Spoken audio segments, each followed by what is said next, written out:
Welcome, everyone. This is my review and summary of 1994's Leon the Professional, directed by Luc Besson and starring Jean Reno, Gary Oldman, Natalie Portman, and Danny Aiello. Leon has earned a spot on my list of must-see movies that harkens back to a time where movies didn't get distracted by identity politics or sensitivity for a fragile audience. Leon, in many respects, is a French film made for American audiences. This doesn't cause too many problems with the film, but there are a few things that I'm going to call, I guess this is cool in France.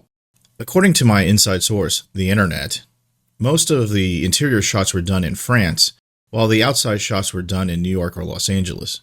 The difference is much more pronounced by some of the plot points that I'll review.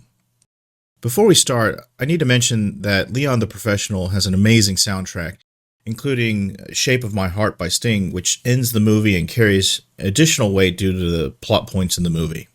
Leon is a cleaner, a hitman that we find out in the opening scene has skills on the level of James Bond or Batman. He has an almost supernatural ability to take out his targets.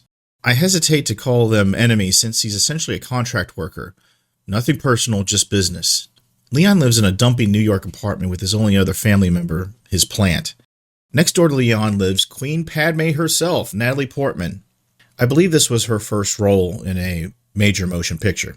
She plays the 12-year-old Matilda. Without going too much into the details, her family is taken out and Leon has to team up with Matilda to fight off crooked DEA agents and get revenge for Matilda's family. That is, of course, where most movies would stop. Leon the Professional goes much deeper into themes and plot points that make this movie above average to even great, and, to be honest, really uncomfortable at times. If you've seen this movie, then you might have guessed what the first item I wanted to talk about is, but let's just save that for a moment while I set things up. First, it's clear that Leon not only has an inability to socialize normally, but is also illiterate and has significant learning difficulties. Juxtapose that with Matilda. She's a streetwise 12-year-old with an above-average intelligence and a maturity level that in many ways is superior to Leon's. The arrangement between Leon and Matilda is that Leon works as a hitman, and Matilda takes care of the apartment and teaches him how to read.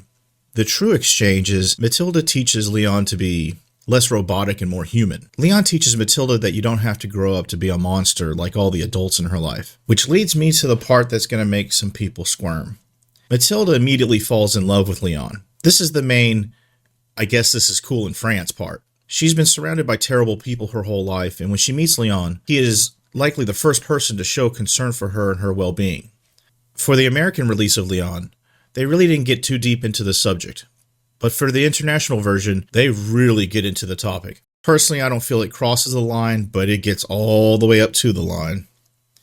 Leon has the mentality that he's a father figure to Matilda, and never really loses that throughout the film. However, Matilda never really lets it go. I'll let you decide if they go too far. The main bad guy in Leon is the crooked DEA agent, Stansfield, wonderfully played by a young, scruffy Gary Oldman. He's a killer, he's crooked, and he's addicted to pills that give him wacky acting powers. You're a Mozart fan. I love him too. I love Mozart. He's great. I can see why he got to play a series of bad guys throughout the 90s and beyond. He is menacing. But I don't call him the antagonist. The antagonist is really life in, I guess, early 90s New York. Leon, Stansfield, Matilda, even Tony the Mafia boss, played by Danny Aiello, all exist under this cloud of lawlessness that brings these characters together and leads them to conflict with each other. The final conflict between Leon and Stansfield, backed by heavily armed law enforcement, is fantastic. I don't want to go too much into it in case you haven't seen the film yet. It's a throwback to the unapologetic violence that we weren't afraid of watching back in the 80s and 90s. It's also a haunting reminder of the militaristic firepower that can be brought down by the government, even under false pretenses.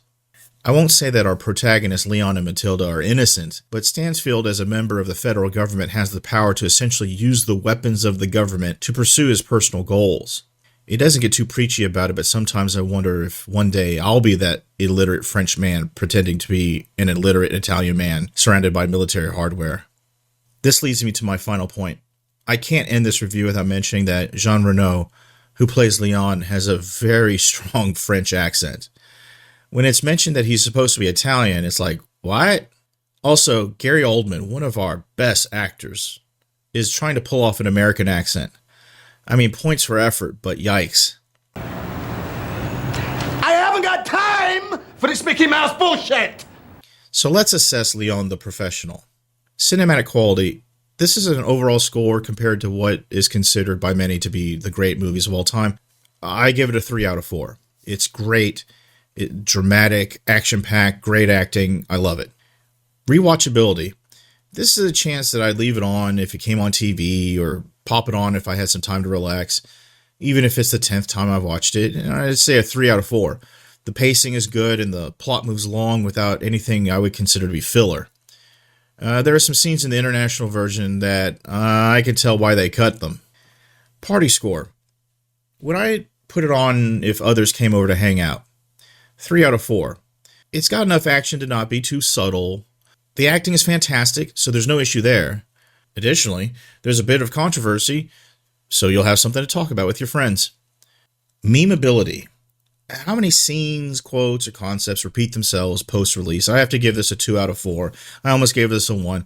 Even though Gary Oldman and Natalie Portman went on to be superstars, there's really only one scene that stuck in the cultural zeitgeist, and that's this one. I call it Everyone. Manny, bring me everyone. What do you mean, everyone? Personal enjoyment. I give this a 3 out of 4. I'm not sure if I'm going to keep doing this rating. If I'm going to spend a few hours reviewing, writing, watching a film, editing a video, I probably won't be doing movies that I would consider 1s or 2s, maybe one day. From the first time seeing this movie in the theater until right now, as I'm reviewing this, 2 things happen. First, I get choked up at the end because I'm what we used to call personally invested in the characters and the plot. Remember those days? I can't name a modern movie that I can say the same thing about. Also, I said it then and I'll say it now. Damn, this is a good movie. If you haven't seen it, find it and watch it. If you want to see what the controversy was about, look for the international version. Thank you for watching. If you like these reviews, please like and subscribe. Leave a comment if there's a movie you'd like for me to evaluate. Anyway, thank you for watching.